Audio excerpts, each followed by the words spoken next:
Earth, a habitable planet.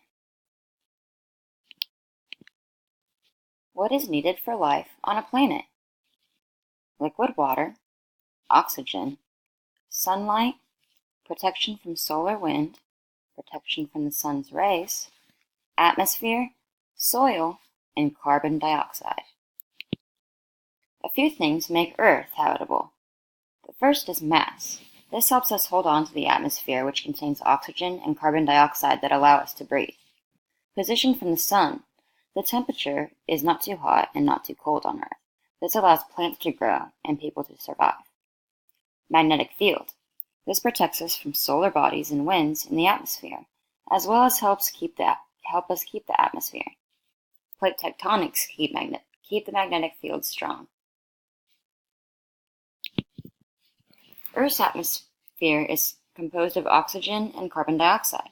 The mass of the planet gives a gravitational pull on gas molecules. The temperature gives molecules a higher velocity.